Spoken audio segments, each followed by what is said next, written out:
Je vais inviter Giovanni et Pierre à se joindre à moi. Donc Pierre Le Bailly est le coordinateur, pour vous le présenter en quelques mots, le coordinateur de l'étude Agrican. Agrican pour cancer chez les agriculteurs. Bon, il vous l'expliquera dans le détail mieux que moi, mais enfin c'est des données qui sont accessibles sur un site internet. Donc il est maître de conférences en santé publique à l'universitaire de Caen et chercheur en épidémiologie au centre de lutte contre le cancer, le centre Baclès à Caen. Et il est à l'origine du lancement, donc en 1995, je crois que l'étude a commencé dans le Calvados, et ensuite elle s'est élargie à la France entière. Et voilà, je crois que j'ai rien oublié. Donc il y aura une première partie avec Pierre, ensuite une deuxième partie avec Giovanni prêté à sa gauche et qui lui est un sociologue qui avec son collègue Jean-Noël Jouzel ont effectué une analyse sociologique notamment, enfin comment je pourrais le résumer, sur le ressenti de cette problématique des pesticides dans le milieu agricole. Donc Giovanni est maître de conférence en sociologie à l'université Paris 13, membre de l'IRIS, Institut de recherche interdisciplinaire sur les enjeux sociaux, donc avec le HESS de Paris, et chercheur associé au CSO, Centre de sociologie des organisations de Sciences Po. Merci à vous, merci de m'avoir invité aujourd'hui. Donc je suis Giovanni Prête, je suis chercheur à l'université Sorbonne Paris Nord, et je vais vous parler d'un travail que je mène maintenant depuis plus de 10 ans sur les victimes des pesticides. C'est un travail que je mène avec un collègue qui n'a pas pu être là aujourd'hui, qui s'appelle Jean-Noël Jouzel. Et on a publié récemment un livre qui s'appelle « L'agriculture empoisonnée, le long combat des victimes des pesticides ». Vous allez le trouver, le livre, si vous voulez, il est en vente au fond de la salle. Je vous dis ça parce que c'est pas pour les droits d'auteur que je peux toucher, mais c'est que plus je vends de livres, plus ça encourage mon éditeur à faire exister ce genre de thématique et à accepter qu'on publie d'autres manuscrits sur ces thématiques environnementales, d'agricoles, etc. Donc je vais vous parler d'une enquête qu'on a menée avec Jean-Noël, qu'on continue à mener, qui m'a amené avec lui, parfois seul mais souvent avec lui, à nous poser des questions sur les agriculteurs malades des pesticides, les utilisateurs dont on a parlé beaucoup là juste à l'instant, les riverains. Là, je suis en train de finir un manuscrit sur les riverains. Et puis, on continue aujourd'hui à le faire, une enquête sur les enfants, en fait. Les enfants qui tombent malades du fait de l'exposition de leurs parents aux pesticides. Et je vous expliquerai pourquoi on s'est mis à travailler là-dessus. Alors, nous, on travaille à deux. Parfois, on a un doctorant, une doctorante. On n'est pas une grosse équipe comme Pierre. On travaille non pas avec des données, avec plusieurs milliers de personnes. On a rencontré moi, dans ma vie, j'ai dû rencontrer 200, 300, 400 personnes, peut-être, ces 10 dernières années. Donc, c'est pas rien, mais on travaille aussi avec des traces, des observations, des échanges. Aujourd'hui, j'apprends des choses. Vous êtes venus pour apprendre des choses, mais moi, j'apprends des choses rien qu'en parlant avec vous.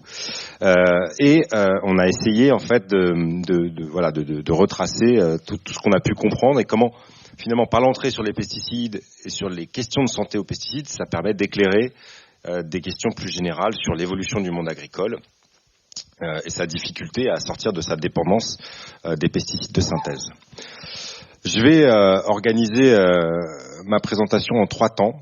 Je vais d'abord revenir sur la longue invisibilité des maladies induites par les pollutions industrielles, et je mets dedans les pesticides, parce que les pesticides, c'est quelque part un produit chimique qui a été utilisé dans le cadre de l'industrialisation de l'agriculture, c'est quand même ça.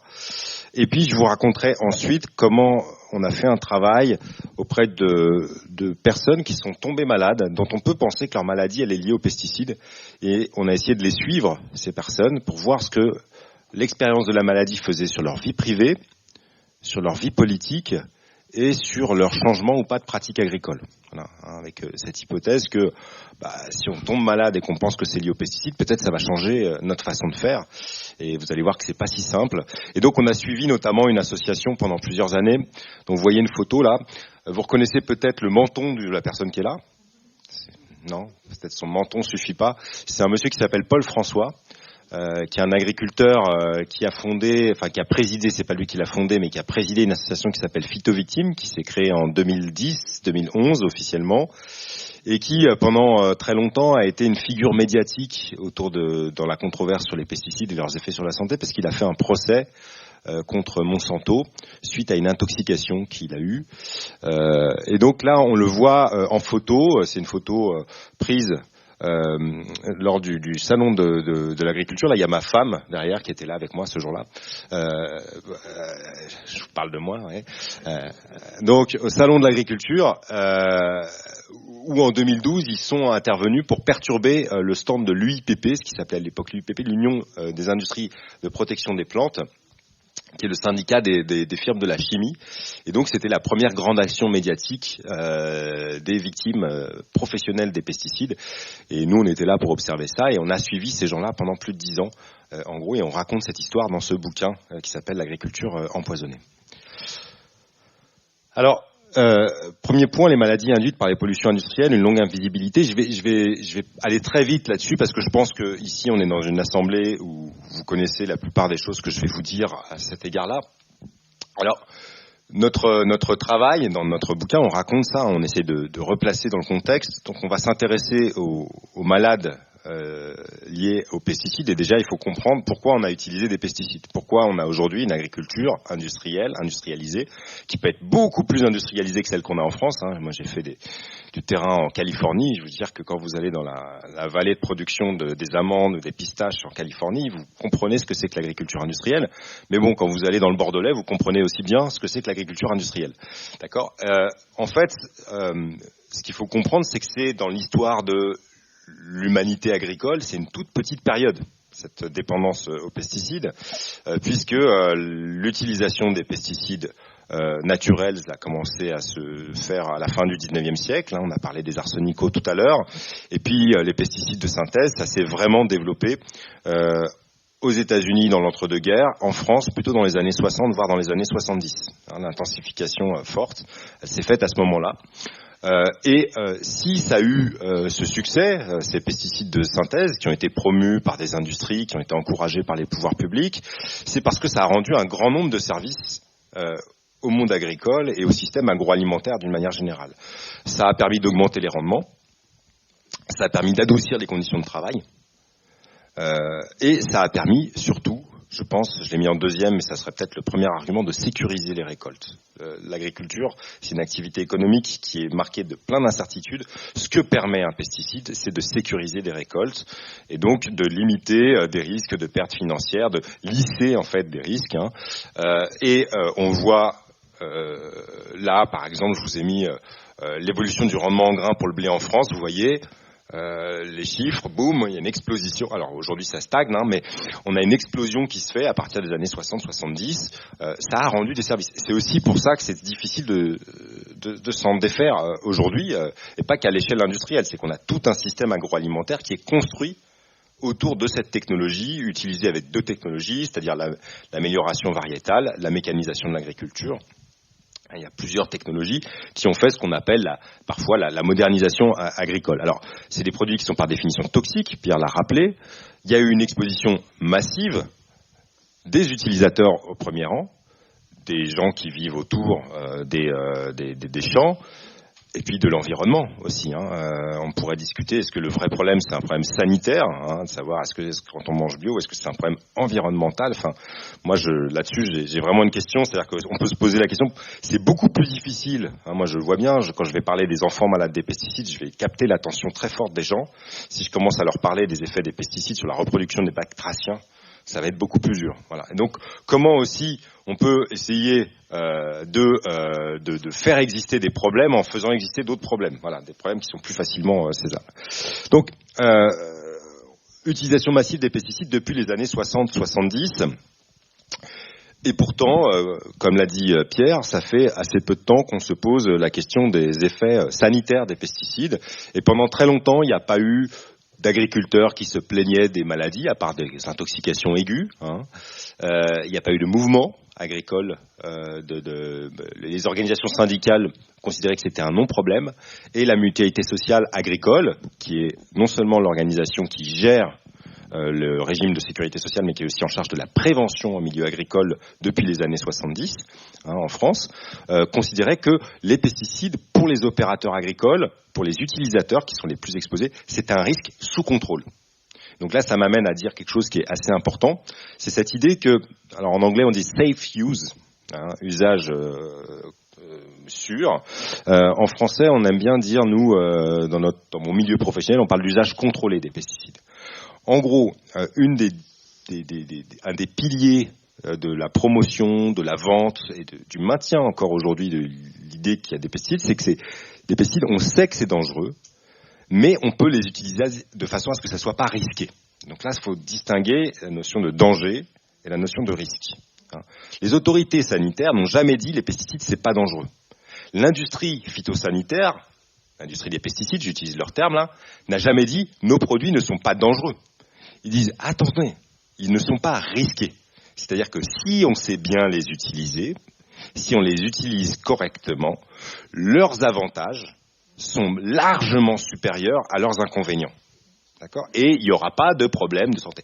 Et donc, en fait, cette idée qu'il y a un risque maîtrisé autour des pesticides, c'est une idée qui existe depuis très longtemps en France. On a, et c'est pas vrai pour tous les produits chimiques. Il y a plein de produits chimiques là dans notre environnement qui n'ont jamais fait l'objet d'aucune autorisation de mise sur le marché, qui n'ont jamais été évalués pour leur toxicité. Il y a des milliers de toxiques auxquels on est exposé tous les jours qui ne sont pas évalués avant d'être commercialisés. D'accord ? Les pesticides, c'est pas le cas. Depuis qu'ils sont commercialisés en agriculture, ils font l'objet, pour avoir le droit d'être commercialisés, ils doivent faire l'objet d'une évaluation réglementaire des risques.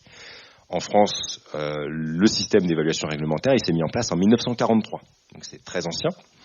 C'est un système d'évaluation réglementaire qui repose principalement sur la toxicologie. On va faire des analyses auprès de rats, de laboratoires.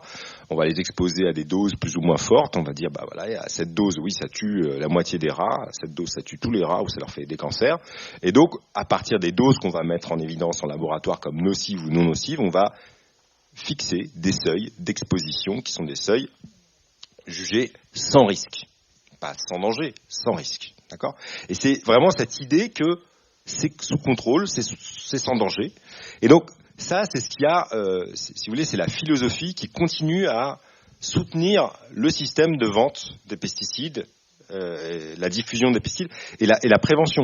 Moi, quand j'interroge des agriculteurs, très souvent, leur dire « Mais alors là, vous utilisez des pesticides », des agriculteurs qui ont été malades, par exemple, « Oui, mais attendez, il a été autorisé, ce pesticide. Donc, c'est qu'il n'est pas problématique. Je sais bien que c'est dangereux, mais on m'a dit que je pouvais l'utiliser sans risque. » Et donc, pendant très longtemps, on a considéré que les pesticides, c'était un risque maîtrisé. C'est les autorités. Alors, je pourrais revenir dessus parce que ce que je pourrais vous montrer aussi, et moi je travaille beaucoup là-dessus, c'est l'histoire des mobilisations environnementales. Depuis qu'on a commercialisé des pesticides, il y a des militants qui disent que c'est pas bien maîtrisé. C'est pas nouveau qu'on sait que c'est pas bien maîtrisé. Par contre, c'est beaucoup plus connu aujourd'hui que c'est pas bien maîtrisé que ça ne l'était il y a 50 ans. Il y a 50 ans, alors je dis ça, il y avait Rachel Carson qui a fait le printemps silencieux, etc., sur le DDT, mais c'était sur une molécule, sur l'environnement. La question du risque pour les opérateurs a été beaucoup moins soulevée dans les milieux militants il y a 50 ans, il y a 60 ans, 70 ans. Donc, pendant très longtemps, on a cru que c'était un risque maîtrisé et ça a des effets, c'est-à-dire que pendant très longtemps, par exemple, la mutualité sociale agricole, elle a fait de la prévention, principalement en disant aux agriculteurs, si vous utilisez les bonnes doses et si vous mettez des équipements de protection individuelle, les bonnes combinaisons, les bons gants, il n'y a pas de risque pour votre santé. D'accord. Le problème, c'est que c'est faux. Et qu'est-ce qui montre que c'est faux ? C'est ce que vient de vous dire Pierre. C'est-à-dire l'arrivée notamment des études épidémiologiques, l'arrivée d'études d'exposition qui montrent que c'est pas si simple de se protéger selon les trucs de prévention. Donc de plus en plus de données ont mis en évidence que cette idée de l'usage contrôlé des pesticides est une fiction qui permet de vendre des pesticides, qui permet de maintenir un système agroalimentaire, mais qui est une fiction qui est à minima discutable et peut-être plus que discutable, c'est-à-dire complètement fausse. Ça a commencé à être documenté de plus en plus fort grâce à des travaux comme ceux de l'Agricultural Health Study, grâce à l'arrivée des travaux qui vont préfigurer ce que va être l'enquête Agrican dont a parlé Pierre Le Bailly. Donc, dans les années 2000, on ne peut plus dire que les pesticides qui ont été vendus depuis 50 ans, le système d'évaluation réglementaire a permis de montrer qu'ils étaient commercialisés de façon sans risque, d'accord ? Puisqu'il y a des données épidémiologiques qui montrent que non, c'est pas vrai, puisqu'il y a des surrisques, c'est bien qu'il y a des problèmes, d'accord ? Ce qui se passe aussi dans les années 2000, c'est qu'il y a un changement de réglementation au milieu agricole. Alors là, je vais le faire très vite. Je ne sais pas si tout le monde sait ce que c'est qu'un tableau de maladie professionnelle. Ceux qui ne savent pas, en gros, depuis 1919, il y a un système d'assurance obligatoire pour les travailleurs qui fait que quand vous tombez malade du fait de votre travail, si votre maladie elle est inscrite dans un document qu'on appelle un tableau de maladie professionnelle avec une colonne qui donne le nom de la maladie, une colonne qui dit un certain nombre de sources d'exposition, de facteurs de risque de cette maladie, si vous respectez les contraintes qui sont dans ce tableau, vous n'avez pas à faire la preuve que votre maladie est liée à votre travail, c'est reconnu automatiquement. C'est ce qu'on appelle la présomption d'origine en droit. D'accord ? Il y a aujourd'hui 120 tableaux de maladies professionnelles à peu près qui existent. Les deux premiers, par exemple, qui ont été créés historiquement en 1919, c'est des tableaux sur le saturnisme. Donc c'est l'exposition au plomb et certaines pathologies, ou l'exposition aux marquures et certaines pathologies. Donc il y a des tableaux qui sont négociés régulièrement. Les personnes qui ont droit à ces tableaux, historiquement, c'est les salariés. Les exploitants agricoles, c'est des indépendants, donc pendant longtemps, ils n'ont pas eu le droit à ça, mais dans les années 2000, ils ont eu le droit à ça, parce qu'il y a eu un changement de droit en 2002. Oh, pardon, je n'ai plus mon chronomètre, il faudra me dire combien parce que là, sinon, je vais partir longtemps. Dans les années 2000, les exploitants agricoles ont eu le droit à cette assurance, et à l'époque, quand ils ont pu mobiliser cette assurance, il y avait très peu de tableaux de maladies professionnelles qui existaient sur les pesticides, alors qu'il y avait de la littérature, d'accord ? Et il y avait très très peu de personnes qui, parmi les exploitants agricoles, qui demandaient une reconnaissance de leur pathologie en maladie professionnelle, alors que la littérature épidémiologique disait qu'on pourrait en attendre plusieurs dizaines, plusieurs centaines, plusieurs milliers. Il y avait par an 2, 3 personnes qui demandaient une réparation en maladie professionnelle. Et ça, c'est un peu le point de départ, nous, de notre enquête. C'est comment ça se fait que dans une situation où on commence à savoir que les pesticides, ça a des effets sur la santé des agriculteurs, que les agriculteurs ont un droit qu'ils peuvent activer, pourquoi on le voit pas ? Pourquoi on le voit pas apparaître ? Donc on a commencé à travailler là-dessus, et au moment de notre enquête, s'est créée une association qui elle-même, alors je ne sais plus si on a eu l'idée avant que l'association se crée, ou si c'est la création de l'association qui, je pourrais raconter quelque chose, mais je pense que mes souvenirs sont suffisamment flous, et donc je ne suis pas fiable là-dessus. Mais en tout cas, ce qui se passe, c'est que au début des années 2010, va se créer une association autour de cette figure de Paul François, là, que vous voyez jeune à l'époque, va se créer une association qui va essayer de porter la parole des victimes des pesticides professionnels dans le monde agricole. Cette association, nous, elle va nous intéresser à plusieurs titres en tant que sociologue, avec mon collègue, parce que c'est pas la première association d'agriculteurs malades des pesticides qui se crée dans le monde. Il y en a eu d'autres avant. Il y en a eu notamment aux États-Unis, en Californie, dans les années 60. Je ne sais pas s'il y en a qui connaissent ce monsieur qui est là-haut, là. Walga, c'est César Chavez. César Chavez, c'est un militant qui défend les travailleurs agricoles en Californie dans les années 60, qui est une figure extrêmement connue américaine. C'est quelqu'un qui est aussi connu que Rachel Carson là-bas. Il a par exemple, si vous allez à l'université de Berkeley, il y a un bâtiment César Chavez, quoi. C'est quelqu'un qui est très très reconnu. Et il est très reconnu parce que dans les années 60, il s'est battu pour la reconnaissance des effets des pesticides sur la santé des travailleurs, souvent migrants mexicains. Donc des gens qui défendent et qui dénoncent les effets des pesticides sur la santé des travailleurs, il y en a depuis longtemps. La singularité du cas français par rapport à ces gens-là et cette expérience-là, elle est double. La première, c'est que c'est pas tout à fait les mêmes maladies qui sont défendues et qui sont mises en avant. César Chavez s'est beaucoup intéressé aux intoxications aiguës, au problème d'intoxication aiguë de salariés exposés à certaines substances particulièrement toxiques, mais dans un temps court. La deuxième, et ça c'est ce qui nous a intéressé le plus avec Jean-Noël, la deuxième différence, c'est que le mouvement des phytovictimes, qui s'est créé au début des années 2010, c'est pas un mouvement de salariés, parce que vous savez tous que c'est en train de changer, mais l'agriculture française, elle s'est construite autour de la figure de l'exploitant. Quand on a fait la modernisation agricole dans les années 60, ce qui a été promu par les pouvoirs publics, c'est pas des grandes exploitations avec plein de salariés. Ce qui a été promu, c'est ce qu'on appelle des fermes à 2 unités de travail. Donc le modèle qui a été promu par les chambres d'agriculture, par le syndicat, c'est l'idée de l'exploitant avec sa femme. Tous les deux peuvent avoir un salarié éventuellement, mais il y a beaucoup d'exploitants agricoles. Voilà. Et donc, ça pose un problème de responsabilité morale, parce que si je suis exploitant, ça veut dire que je suis mon patron. Et donc, si je tombe malade, je ne peux pas dire que c'est mon patron qui m'a rendu malade. C'est moi qui ai choisi. Et donc, la mobilisation et la difficulté pour les exploitants et pour les agriculteurs français, elle est particulière parce que, à la fois, ils sont pris dans un système agricole qui les intègre, où ils ont plein de contraintes. Ils ont un banquier qui va leur dire sur quoi il faut qu'ils investissent. Ils ont des conseillers agricoles qui vont leur dire quel produit il faut utiliser. Donc, ils sont pris en plein de contraintes. Mais en même temps, on va faire comme s'ils étaient libres, comme s'ils étaient indépendants, comme s'ils avaient le choix. Et donc, ils sont responsables. Parce que si on est libre, on est responsable. Et donc, quand on tombe malade avec les pesticides, ça pose la question de c'est qui est responsable ? Est-ce que c'est moi ? Est-ce que c'est l'État ? Est-ce que c'est les firmes ? Est-ce que c'est la chambre ? Est-ce que c'est ma coopérative qui m'a vendu les produits ?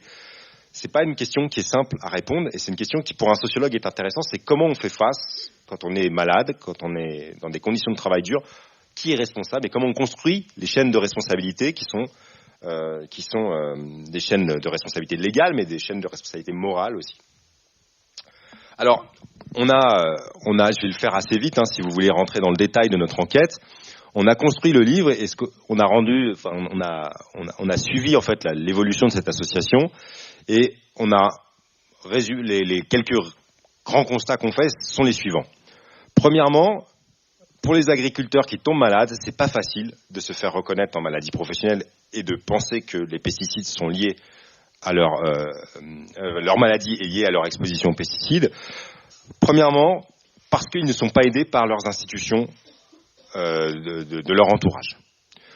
Un point commun de tous les agriculteurs qu'on a rencontrés qui faisaient partie de Phytovictime, et au final on en a rencontré une vingtaine, une trentaine, on les a suivis, c'est qu'ils n'avaient pas été beaucoup aidés par la MSA. Alors ça a peut-être un peu changé, on revient, là je vous parle d'il y a 15 ans, et ils n'avaient certainement pas aidé par la FNSEA. La FNSEA, c'est clairement un syndicat qui a promu la modernisation agricole, qui promeut toujours la modernisation agricole. Alors aujourd'hui, la FNSEA, par ses représentants, ne peut plus se permettre de dire il n'y a pas de problème avec les pesticides sur la santé des agriculteurs. Mais en 2011, le président de la FNSEA, c'était un certain Xavier Belin, qui est décédé aujourd'hui, paix à son âme. Cet homme, quand il était interrogé sur le cas de Paul François ou sur le cas d'autres victimes des pesticides, il disait c'est des gens qui travaillent mal. Donc qu'est-ce qu'il fait quand il dit ça ?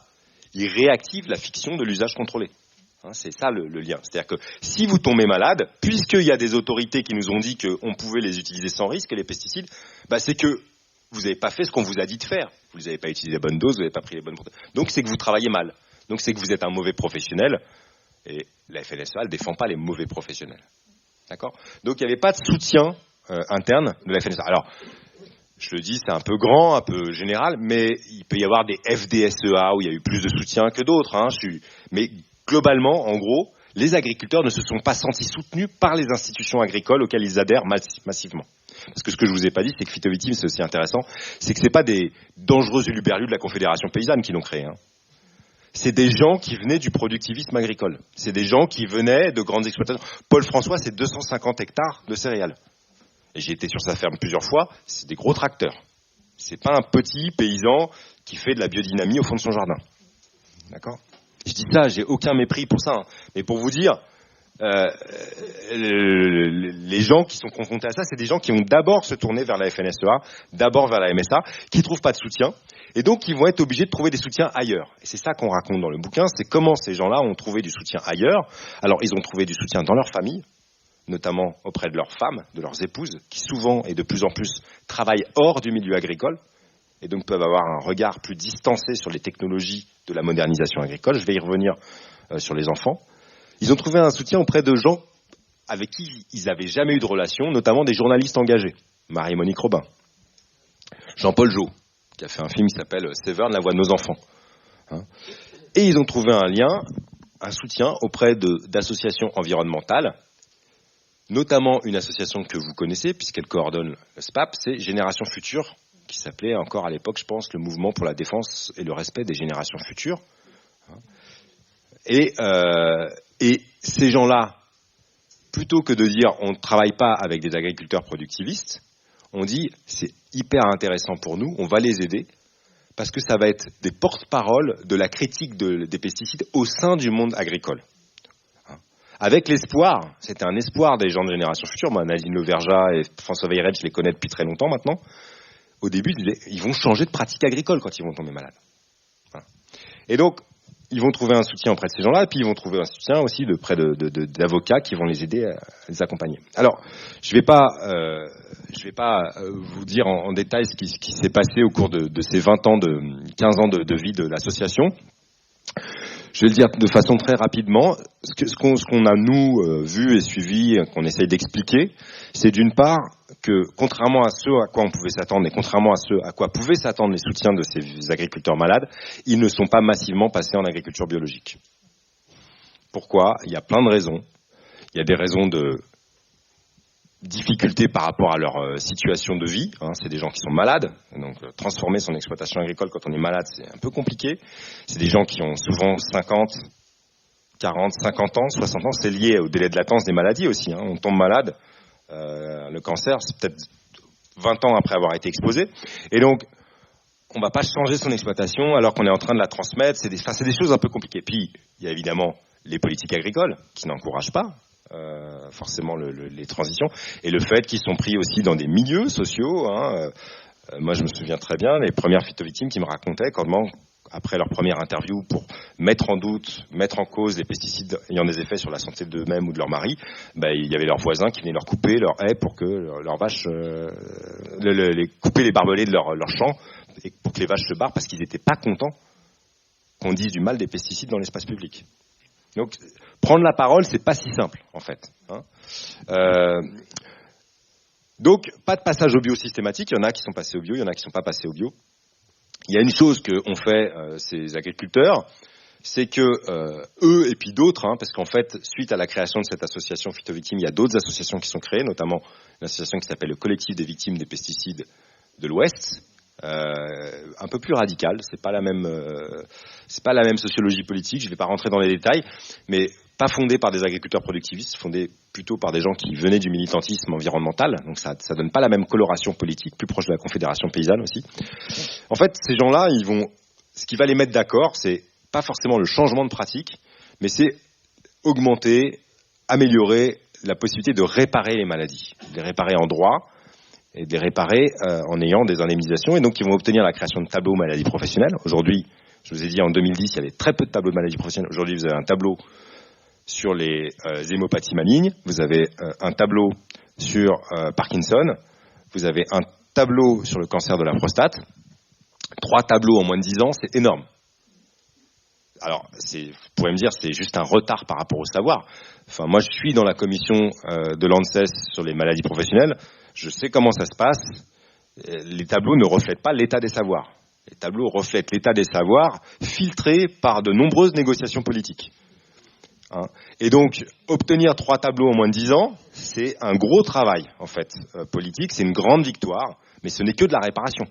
C'est pas un changement de pratique.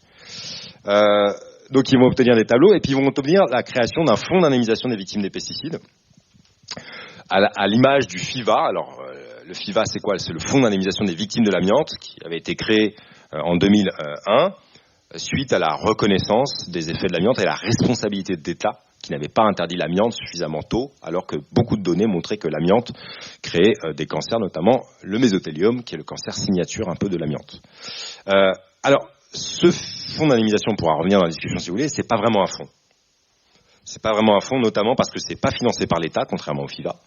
Pourquoi c'est pas financé par l'État ? Parce que l'État, il peut pas financer un fonds qui viendrait reconnaître que les produits qu'il autorise par ailleurs sont responsables de maladies. Pourquoi il a financé le FIVA et pas le FIVP ? Parce que le FIVA a été créé après l'interdiction de l'amiante.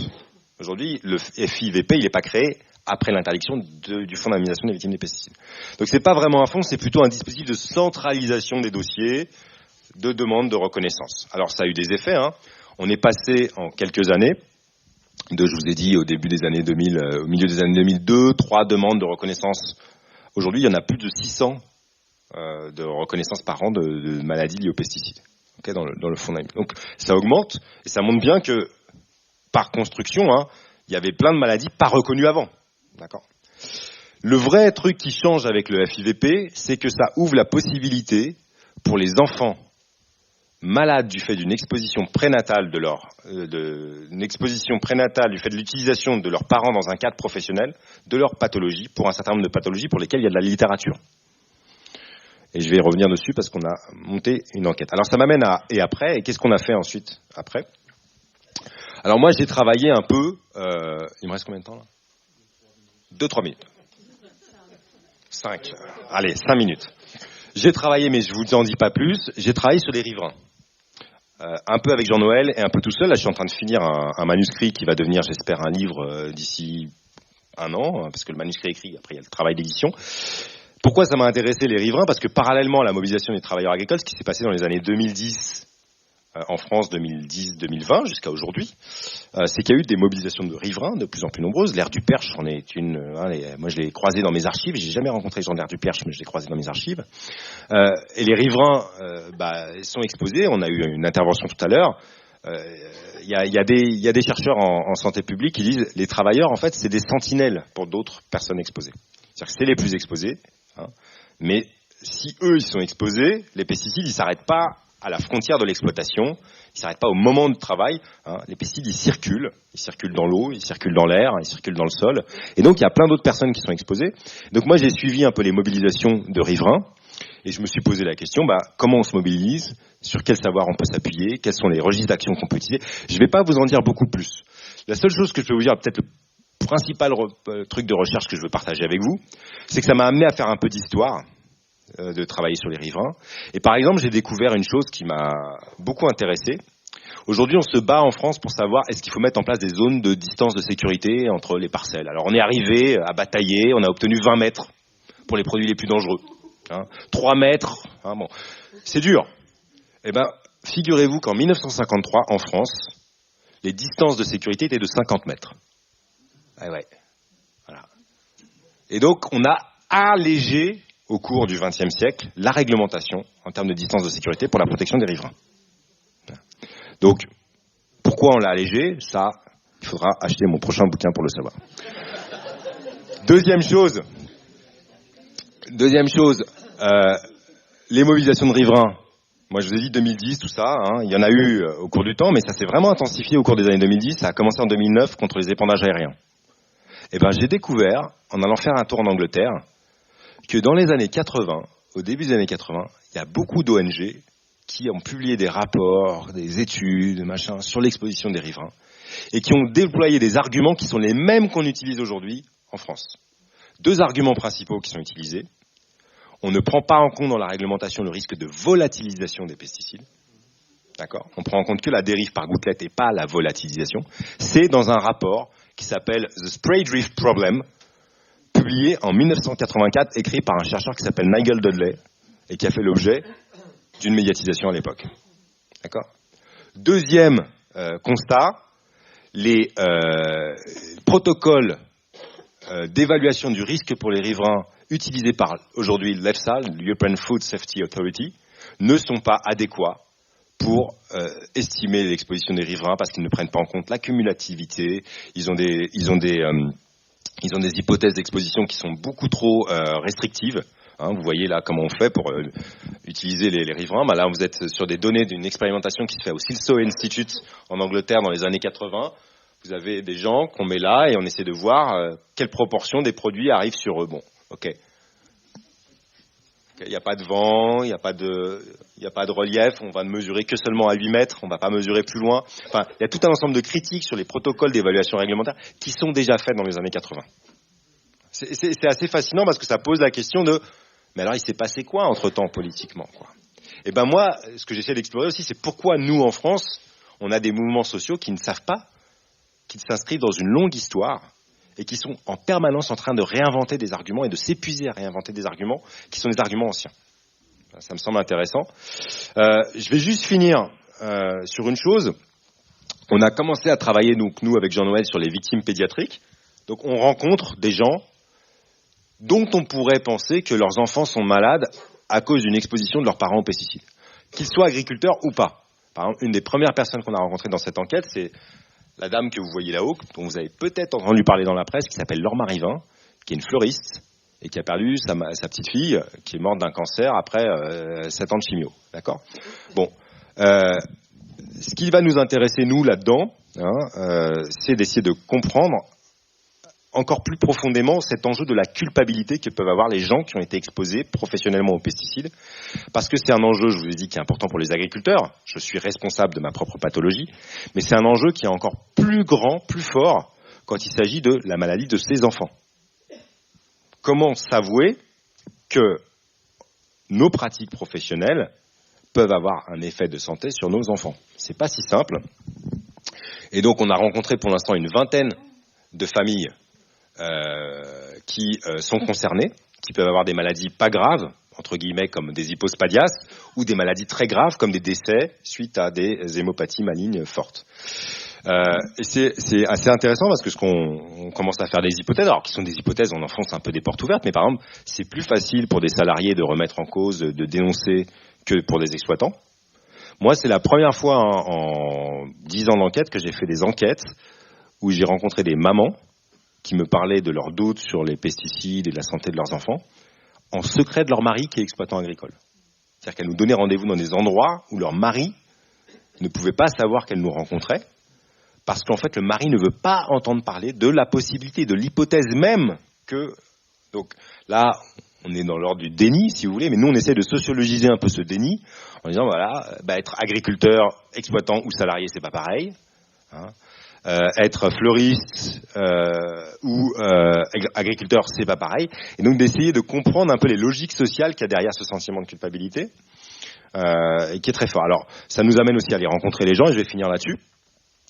Moi, je pense, parce qu'on a eu cette discussion juste avant la présentation, qu'est-ce qu'il faut faire, etc. C'est super de produire des données nouvelles. Et je suis chercheur, je ne vais pas dire, il ne faut pas produire de données nouvelles. C'est super de faire des process. Mais à un moment, il va falloir faire 2 choses, je pense. La première chose, c'est voter. Parce qu'en fait, moi, de plus en plus, le sentiment que j'ai, c'est que quand on fait de l'histoire, on s'aperçoit qu'il y a beaucoup quand même d'arguments qui sont déjà là depuis longtemps, de critiques, et qu'on a suffisamment de savoir aujourd'hui pour dire qu'il faudrait des politiques agricoles beaucoup moins dépendantes des pesticides. Sortir complètement ou pas, c'est une autre question, mais en tout cas, beaucoup moins dépendantes. Donc, voter pour mettre en place ces politiques agricoles et faire appliquer, parce que c'est ce que disait Pierre tout à l'heure, il y a beaucoup de règles qui existent déjà, qui ne sont même pas appliquées. Et puis, changer un peu notre imaginaire. Je vais finir juste là-dessus. On travaille avec Jean-Noël, avec un photographe, sur l'enquête qu'on mène auprès des enfants, qui s'appelle Steven Planchard, qui nous accompagne et on essaye de documenter ça. Alors, pas forcément en faisant des photos larmoyantes, etc. Mais là, vous voyez, on est chez une maman, et ça va finir un peu le propos, qu'on est chez une maman qui a un petit garçon qui a 7 ans. Ce petit garçon est toujours traité pour un cancer. Et il est en rémission depuis 1 an, donc il n'est pas soigné, si vous voulez. Il faut que ça attende 5 ans pour qu'il soit soigné. Et donc on fait l'entretien chez cette maman, et elle nous parle de la difficulté que c'est, parce qu'elle n'est pas agricultrice, elle s'est séparée du mari qui est agriculteur, et le mari ne veut pas entendre parler de l'hypothèse qu'il y a un lien entre la pathologie de l'enfant, et donc elle n'arrive pas à avoir les données d'exposition, elle n'arrive pas à avoir toutes les informations qu'il lui faut pour faire les démarches de reconnaissance de la pathologie de son enfant comme une pathologie liée aux pesticides. Du fait que c'est pas elle qui est affiliée à la MSA, c'est son mari. Mais son mari ne veut pas en entendre parler. Donc il y a ce décalage assez fort, et donc elle est assez critique des pesticides. Et puis en fait, on circule dans la maison, et qu'est-ce qu'on voit ? On voit un tracteur, un autre tracteur, et puis on voit dans la cuisine un calendrier. C'est quoi le calendrier ? C'est le calendrier offert par les fournisseurs, les vendeurs, et vous voyez un gros tracteur dessus. Donc, elle nous parle à la fois c'était assez fascinant, de cet enfant, de sa colère qu'elle a, et en même temps, on voit à quel point l'imaginaire du productivisme agricole est présent dans la maison. Voilà. Et donc, je pense qu'il c'est à la fois voter, changer notre imaginaire, il y a plein de choses à faire, mais c'est quand même très ancré en nous, ces questions-là.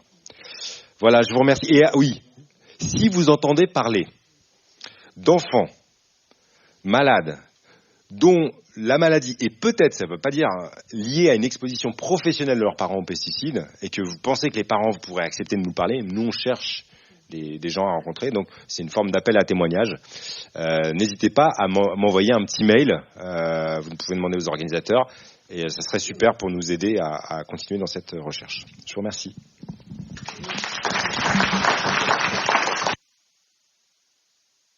Ça part les agriculteurs et donc donner des exemples, tu as des exemples à donner d'autres professions? Juste parce que par rapport à l'appel de ce que vient de dire Giovanni là tout de suite, c'est aussi penser aux autres professions, c'est-à-dire un charpentier, un menuisier, quelqu'un qui travaille dans l'industrie agroalimentaire, un vétérinaire. On a parlé des fleuristes et les premiers signaux aux États-Unis, c'est en 1979 sur les fleuristes. Une hôtesse de l'air. Une hôtesse de l'air. Parce que quand vous allez dans un pays avec des maladies vectorielles, eh ben, ce qui est mis dans la climatisation de l'avion, c'est des insecticides. Mais vous ne le savez pas. Donc il y a beaucoup d'autres professions que l'agriculture et c'est complètement sous silence en termes d'exposition professionnelle. Donc il faut se dire qu'il y a d'autres milieux aussi où il y a ces expositions. Vous parlez de voter, effectivement, mais on ne peut pas, voter pour ou contre des lobbies. On est bien d'accord. Vous avez parlé du IPP. Donc maintenant, ça s'appelle FITEIS. Or, à une époque, la directrice de l'UIPP, c'était une ancienne directrice du service environnement de la FNSEA. Maintenant, depuis 2022, c'est l'ancienne directrice du service communication information de la MSA. Donc, comment effectivement on peut changer? Je peux juste réagir parce que la directrice, en l'occurrence, là, quand je l'ai rencontrée à la Caisse centrale MSA, elle a dit que les agriculteurs se suicidaient à cause de nous. Parce qu'on leur minait le moral avec nos résultats sur les cancers en milieu agricole. Elle nous a dit ça clairement, que c'était à cause de nous. Je lui ai dit, les agriculteurs se suicident depuis les années 80 et Agricans, c'est un peu plus tardif.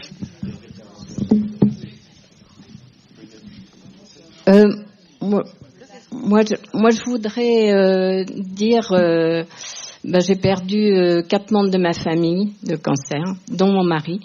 Et dans les années 80, comme vous disiez, même quand on est allé consulter, on ne nous a pas dit que ça venait des pesticides.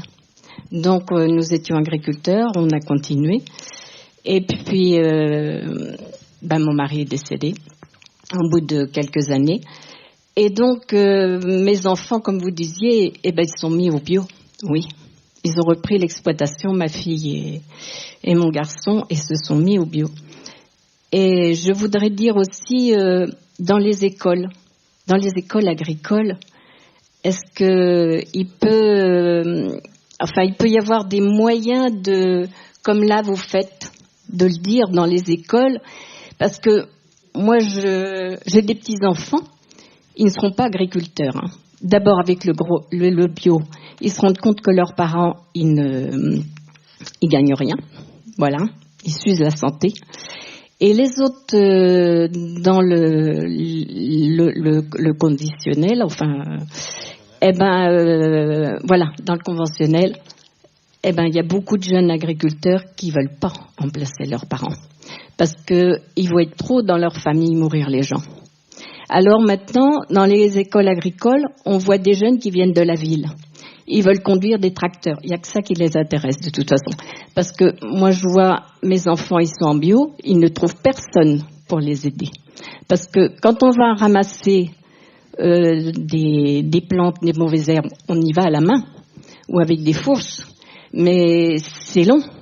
Tandis que quand c'est beaucoup plus vite fait de passer avec un tracteur, en quelques heures, vous traitez je ne sais combien d'hectares. Hein. Donc voilà ce que je voulais dire. C'est surtout les jeunes, à quoi ils s'exposent maintenant à l'école. Voilà. Une réponse peut-être sur l'intervention en école? Ouais, alors sur l'école, moi j'ai peu enseigné j'ai peu étudié les écoles. J'ai des collègues qui travaillent sur l'enseignement agricole et ce qui se passe dans l'enseignement agricole qui est important. Peut-être par rapport à ça, ce que j'ai envie de dire, c'est d'une part Phytovictimes ou le collectif des victimes de l'Ouest interviennent dans des écoles. Ça leur arrive parce que pour eux, c'est une façon, si vous voulez, d'essayer de sensibiliser. Mais moi, je doute un peu de ce levier d'action-là, en fait, des écoles, pour plusieurs raisons. D'une part, l'enseignement agricole, c'est un enseignement qui dépend beaucoup d'institutions agricoles. Voilà. Alors, c'est pas vrai partout, c'est en train de changer, il y a une écologisation des enseignements, etc. Mais je doute de ça parce que, d'une part, les études, pour avoir discuté avec des collègues, Samuel Pinault, Sylvain Brunier, qui travaillent là-dessus, en fait, l'enseignement agricole, c'est un enseignement qui se fait beaucoup par la pratique. Et les jeunes qui vont dans l'enseignement agricole, ils y vont pour avoir un diplôme. Mais en fait, leur apprentissage se fait beaucoup à la maison. Et quand il y a un décalage entre ce qui se passe à la maison et ce qui se passe à l'école, ils vont pas croire ce qui se passe à l'école. C'est-à-dire que si on leur fait des ateliers bio à l'école, c'est très bien, ça peut les sensibiliser. Mais il va y avoir un décalage. S'il y a un décalage avec ce qu'ils ont à la maison, ils vont croire ce qui se passe à la maison. Et de toute façon, les enseignants qu'ils ont en face d'eux, c'est pas des vrais exploitants, c'est pas des agriculteurs, ils sont pas crédibles. D'accord ? Donc, essayer de se dire, on va changer l'agriculture en changeant l'école, c'est encore une fois, mais c'est vrai pour plein de choses. Moi, je trouve que je suis enseignant, on fait porter beaucoup de responsabilités à l'école. On doit apprendre aux gens à vivre ensemble. Et à un moment, si on veut vraiment que l'agriculture change et que les jeunes aient envie de faire autre chose comme agriculture, on peut leur enseigner, mais ça ne marchera pas s'il n'y a pas les aides publiques derrière, les interdictions derrière. C'est ça le problème aujourd'hui. Le problème aujourd'hui, c'est que quand vous voulez vous installer en agriculture, on vous encourage pas à vous installer en bio, et qu'après 5 ans, vous n'avez plus d'aide de toute façon. Donc, oui pour l'enseignement, mais attention à pas penser que tout ça va partir des bonnes volontés du bas et que quand on va dire aux gens attention et qu'on va les sensibiliser à ça à l'école, ça va changer quelque chose. J'y crois vraiment pas, en fait. Oui, j'avais une question peut-être pour m'assurer d'un propos que vous avez dit, pour être sûr de l'avoir compris, mais j'ai l'impression que ça a été repris tout de suite par Pierre, sur la question du déni. Est-ce que sociologiquement, en tout cas, j'ai cru comprendre que vous disiez que de façon sous-jacente, en fait, c'était nourri par la culpabilité, le déni. Est-ce que c'est ça que vous avez voulu dire ou pas ? Est-ce que les gens qui sont dans le déni sur ces questions des pesticides, est-ce que c'est parce qu'ils se sentent, à raison ou pas, coupables de quelque chose ? C'est franchement une question très difficile à répondre, parce que j'ai envie de dire... Est-ce que c'est vrai ou est-ce que c'est ce que vous avez... est-ce que j'ai eu raison de comprendre ça dans vos propos ? Non, je pense qu'il y a une dimension de ça. Mais est-ce que c'est systématiquement du déni lié à la culpabilité ? Ça, j'en sais rien, en fait. Parce que je pense qu'il y a vraiment plusieurs niveaux. Et moi, en plus, je suis pas dans l'intimité, je suis pas dans la tête des gens. Quand je les rencontre, je vais parler 1 heure avec eux, je vais les revoir 3 fois, je vais discuter avec eux. Je suis pas leur psy, voilà, et que il va y avoir des situations assez simples. En tout cas, le déni, c'est une catégorie qui est pas une catégorie sociologique, c'est une catégorie plutôt psychologique. Donc moi, je vais pas l'utiliser dans mon travail, si vous voulez, c'est un point de départ. Pour moi, là, en tout cas sur l'enquête sur les enfants, c'est plutôt un point de départ. C'est-à-dire, je me dis, tiens, je vais rencontrer cette maman-là, et elle me dit, mon mari veut pas en entendre parler. D'accord ?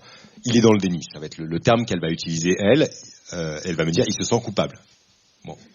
Moi, je vais observer que la personne, si je la contacte, le père, il va pas vouloir me rencontrer. Voilà. Donc, l'hypothèse que je peux faire, c'est qu'effectivement, il y a une culpabilité qui fait qu'il n'a pas envie d'en entendre parler. Mais il y a plein d'autres hypothèses possibles. Il peut aussi penser que, oui, c'est peut-être vrai qu'il y a 20 ans, les produits, mais ça peut être juste une croyance dans la véracité du discours de l'homologation et des trucs contrôlés. Moi, un truc que j'ai beaucoup entendu de la part d'agriculteurs, c'est oui, mon père est tombé malade, mais moi, je vais pas tomber malade, ou mes enfants vont pas tomber malades, parce que depuis, les produits les plus dangereux ont été retirés du marché. Donc ça, c'est pas du déni. On reconnaît qu'il y a un risque, mais on considère qu'il y a un discours institutionnel qui est suffisamment solide, suffisamment crédible pour que ça puisse nous... Voilà. On est tous en permanence en train de faire ça, je veux dire, de croire des discours auxquels on a besoin de croire, parce que sinon, ça nous met dans une espèce de dissonance cognitive qui fait que c'est compliqué de continuer à agir. Donc, je suis pas du tout en train de dire tous les agriculteurs sont dans le déni parce qu'ils se sentent coupables. Je pense qu'il y en a, ils en ont rien à faire. d'utiliser des produits qui peuvent les mettre en danger ou mettre en danger leurs enfants. Je pense qu'il y en a qui savent très bien et qui sont très embêtés, qui aimeraient changer mais qui n'y arrivent pas. Parce qu'ils sont dans des systèmes économiques, c'est pas possible. Ils ont le couteau sous la gorge du banquier. Je pense qu'il y en a, ils sont pas dans le déni, mais ils sont rassurés et ils se rassurent avec des discours institutionnels qui sont quand même, dire, moi, quand j'entends pendant les mouvements agricoles récents là, ces derniers mois, les déclarations publiques des politiques, je trouve qu'ils ont une irresponsabilité énorme de nier autant les discours scientifiques. C'est-à-dire, c'est comment on va ensuite aller voir des agriculteurs qui peut-être à partir du moment où on a des institutions, des gens qui remettent en cause l'ANSES, qui quand même pas, c'est pas un lieu, j'y suis de temps en temps pour être en tant qu'expert, je suis pas financé par eux, mais c'est pas un lieu de dangereux gauchistes radicaux l'ANSES, et ça accompagne la modernisation. Donc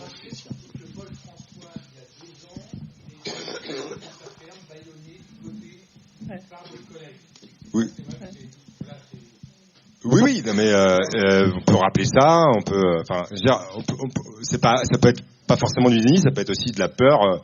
Alors moi, par exemple, un autre terme avec lequel je me bats beaucoup, mais qui est un terme pratique, c'est un terme que les journalistes aiment bien, c'est l'idée de l'omerta. Il y aurait une omerta dans le monde agricole sur les effets sanitaires. Moi, je suis pas sûr qu'il y ait une omerta, parce que l'omerta, ça veut dire qu'on est tout de suite puni si on en parle et qu'on peut pas en parler. Moi, j'ai rencontré plein de gens qui m'en parlent, mais qui essayent de s'arranger avec ce problème qui est un peu un problème qui remet en cause leur pratique, quoi. Voilà. Après, il y a des gens qui se font violenter. Paul François, il a failli mourir. Ils ont quand même envoyé des tueurs pour le tuer, pour avoir discuté avec lui. C'est pas juste une petite agression. Il ne va pas juste entre guillemets dégonfler ses pneus. C'est bien pire que ça. On lui a envoyé des tueurs. Il a failli mourir, vraiment. Donc là, est-ce que c'est du déni ? C'est peut-être juste j'ai peur et donc je me tais. Je suis pas dans le déni. Le déni, c'est quand on a du mal même à se représenter que la chose existe. Enfin, je sais pas si je réponds à votre question. On pourrait compléter effectivement la réponse de Giovanni aussi avec le propos de Nicolas Legendre dans le livre Silence dans les champs, où lui évoque tout à fait une omerta, notamment dans le milieu agricole de l'Ouest, avec nombreux exemples à l'appui, y compris au niveau des institutions, des politiques. Donc c'est assez bien documenté. Oui. Il est 18h, donc on a bientôt la fin. Moi, j'avais une question parce que je sais que ça fait partie de vos travaux et on n'a pas beaucoup parlé. La question de la invisibilisation, donc des expositions professionnelles des salariés, en pensant qu'il y a déjà une lutte, j'ai appris récemment, donc dans les années 70, par rapport aux travailleurs salariés, les plantations de bananes, le chlordécone.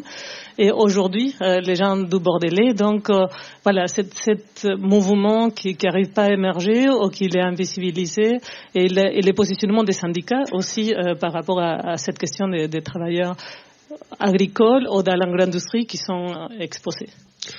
Oui, alors effectivement, comme je vous ai dit, l'agriculture française, la représentation qu'on en a, c'est une agriculture qui est essentiellement animée, qui fonctionne grâce à des exploitants. Mais en fait, il y a des salariés et il y en a de plus en plus, parce que à mesure que les exploitants partent à la retraite et ne sont pas remplacés, ce qui se passe, c'est leurs fermes sont rachetées par d'autres exploitants, qu'elles s'agrandissent et qu'ils utilisent de plus en plus de salariés et que ça se financiarise. Il y a un bouquin de sociologue que vous avez peut-être entendu parler parce que c'était assez médiatisé, qui s'appelle Une agriculture sans agriculteurs, François Pursec, qui raconte un peu cette marche vers une agriculture où il y aura des entreprises de travaux agricoles et des propriétaires financiers. Bon. N'empêche qu'il y en a des salariés, et il y en a depuis assez longtemps, et que les salariés ne sont pas les moins exposés aux pesticides. C'est pas parce qu'ils appliquent pas, parce que la tâche d'appliquer les pesticides, alors à part dans certaines, le cognac c'est pas tout à fait pareil, etc., mais elle est plutôt faite par l'exploitant lui-même, c'est lui plutôt qui va mettre la bouillie et utiliser le tracteur. Mais comme disait Pierre, il y a plein d'expositions indirectes, et les exploitants, les salariés peuvent être exposés de façon indirecte de façon assez massive. Et en fait, ce sujet-là, il est assez peu porté. Il est assez peu porté par les syndicats. Pour une raison simple, c'est que les syndicats de travailleurs en agriculture sont très faibles. Le taux de syndicalisation des exploitants agricoles, il est énorme, parce que par construction, vous avez intérêt à être syndiqué si vous voulez avoir certaines aides, mais on est à 70%, enfin voilà, c'est énorme. Il n'y a pas d'autres groupes professionnels qui est aussi syndiqués, même chez les fonctionnaires. Le taux de syndicalisation chez les salariés agricoles, il est très très faible. il est en dessous de 5%, 4, 3%. Et les syndicats qui les représentent, le syndicat majoritaire pour les salariés dans la plupart des régions, c'est la CFDT. Moi, j'avais enquêté un peu là-dessus dans le Bordelais. Va se focaliser beaucoup plus sur des enjeux d'emploi que sur des enjeux de conditions de travail. En fait, parce que c'est des gens qui sont aussi très mal payés souvent. Et donc, ce qui va être le cœur de la lutte, c'est les questions de salaire, de nombre d'heures de travail, et moins les questions de pénibilité liées aux risques chimiques. Et si c'est des questions de pénibilité, ça va plutôt être des questions de choses qui sont les plus visibles, c'est-à-dire les TMS par exemple, je sais pas, en viticulture, demander qu'il y ait des sécateurs pneumatiques ou des choses comme ça. Le deuxième facteur qui rend ces choses invisibles, c'est que parmi les salariés, il y a une partie des salariés qui sont pas agriculteurs à temps plein, qui se définissent même pas eux comme salariés agricoles, tous ceux qui vont à la NPE pour faire les vendanges, les récoltes, les machins. Et puis il y a des gens aussi qui sont très précaires socialement, sans papier, qui viennent de l'étranger. Et ces gens-là ne revendiquent pas beaucoup leurs droits, parce que c'est des gens, par définition, qui ne revendiquent pas leurs droits. Et le troisième facteur d'invisibilisation, j'ai envie de dire, c'est les mouvements sociaux. Parce qu'une chose qui est assez frappante en France, moi je salue le travail des mouvements sociaux. Génération Future fait un super boulot, FNE fait un super boulot. Heureusement qu'il y a des gens qui sont là pour porter la critique, si vous voulez. Mais par contre, quand vous regardez le travail qui est fait en France par rapport au travail des associations qui sont un peu comparables aux États-Unis, la question des inégalités sociales dans les expositions est une question qui est impensée. Alors, c'est pas que lié aux mouvements socio-environnementaux, c'est le fait qu'en France, dans ce sujet-là, comme sur d'autres, sur les inégalités d'accès au logement, les inégalités à l'école, on n'a pas les statistiques, parce qu'on fait pas de statistiques ethno-raciales, par exemple. Et du coup, c'est des choses qui sont difficiles à objectiver et qui sont impensées. Il n'y a pas les travaux, ce qu'on appelle le courant de la justice environnementale en France, sont très très faibles. Alors ça commence à monter, alors qu'aux États-Unis ils sont en train de le supprimer. Mais ce que je veux dire par là, c'est que si on faisait ça, peut-être on parlerait aussi plus des salariés, quoi. Mais c'est un sujet qui est rendu invisible pour plein de facteurs différents.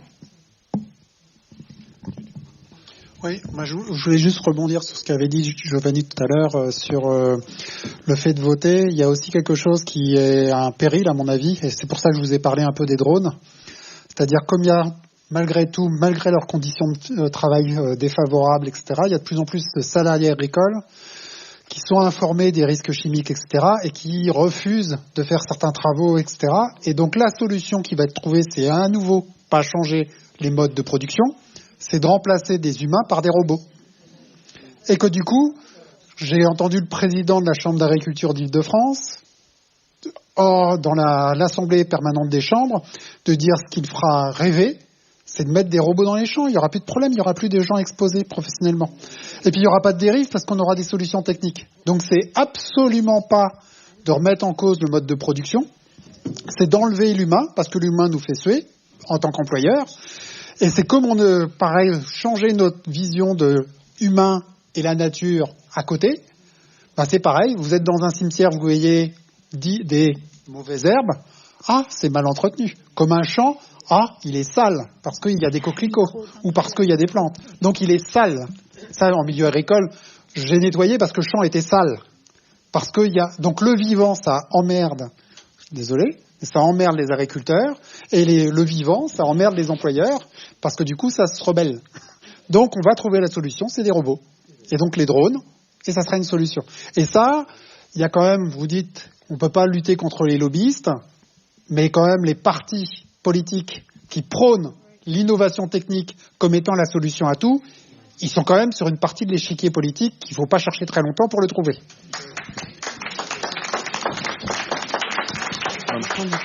Merci. Oui, il y avait peut-être. Alors, dernière question, effectivement. Oui, voilà. Le débat sur les pesticides existe depuis très longtemps, mais est-ce qu'on ne doit pas prendre conscience que ce sont les lobbies qui nous gouvernent maintenant? Et donc, notre façon de consommer, est-ce qu'on ne doit pas justement penser à une autre façon de consommer? On voit bien que rien ne change depuis des années. Tu peux ? Désolé, juste par rapport à ça, je suis pas d'accord à nouveau. J'étais au ministère de l'écologie en début d'année en juin dernier, c'était l'Institut technique de l'agriculture biologique. Et il y avait un débat à la fin qui disait que c'était quoi un des freins majeurs au développement des alternatives au productivisme et à l'agriculture biologique. Eh ben, c'est l'organisation territoriale du lobby agroalimentaire. Et donc, c'est pas les choix de consommateurs qui vont changer quoi que ce soit ou ça va être à la marge. C'est-à-dire que tout est organisé pour que, en fait, ça soit compliqué. Et je peux parler, par exemple, ma compagne était infirmière, elle est devenue éleveuse de brebis laitières. En Normandie, dans le Calvados, eh ben, si elle veut emmener ses animaux à l'abattoir, il faut qu'elle les fasse faire 100 km. Donc, ça n'a aucun intérêt économique. Et puis, en termes de bien-être animal, c'est pas terrible. Donc, du coup, il n'y a aucune envie de rendre accessible la commercialisation à des agriculteurs à court terme. Et ceux qui bloquent ça, c'est ceux qui ont spécialisé l'industrie de transformation et de collecte. Et si vous avez un petit quota laitier, non, il faut un 38 tonnes pour venir chercher votre lait, c'est plus intéressant de venir chez vous. Donc il y a ça qui bloque. Et tant qu'on n'aura pas débloqué ça, on peut faire des petits gestes les uns et les autres, mais ça va changer les choses à la marge. Je plus sois cette affirmation. Et juste une anecdote, moi, une chose qu'on me dit souvent quand je vais dans des débats comme ça, et que là c'est pas le cas, mais qu'il y a des interlocuteurs qui sont issus plutôt des organisations productivistes agricoles. Très rapidement, un des arguments que ces interlocuteurs vont dire, c'est oui, mais tant que les consommateurs voudront pas qu'on change de modèle, on va pas changer de modèle, parce que s'ils sont pas prêts à payer pour une meilleure alimentation, nous on changera pas de modèle. Et ça, c'est un argument que moi je peux plus entendre. Je peux plus l'entendre parce qu'en fait, les consommateurs sont déjà en train de payer pour un autre modèle. Ils sont déjà en train de sursubventionner l'agriculture. Elle est hyper subventionnée. Et on subventionne les agences de l'eau, le retraitement de l'eau, les maladies professionnelles, tout ça, c'est payé par les consommateurs. Donc en fait, on a un système où les bénéfices sont privatisés et les coûts sont socialisés. C'est assez simple. Et penser que c'est chacun à notre petit niveau qu'on va pouvoir... à un moment, il faut de la contrainte, il faut de la structure, il faut du financement. Il faut du volontarisme politique, en fait. Et je pense que mettre l'accent sur les individus, moi c'est que je rigole avec les... Oui, on peut arrêter le réchauffement climatique en pissant dans notre baignoire, quand on prend notre douche. Mais ça ne marchera pas, en fait. C'est nécessaire, mais largement insuffisant, en fait. Et donc, à un moment, c'est la politique pure et dure qui peut changer les choses. Je veux dire, l'exemple américain est en train de nous le montrer. Ce que ça doit nous enseigner, c'est que si on veut faire de la politique, on peut faire des choses assez radicales.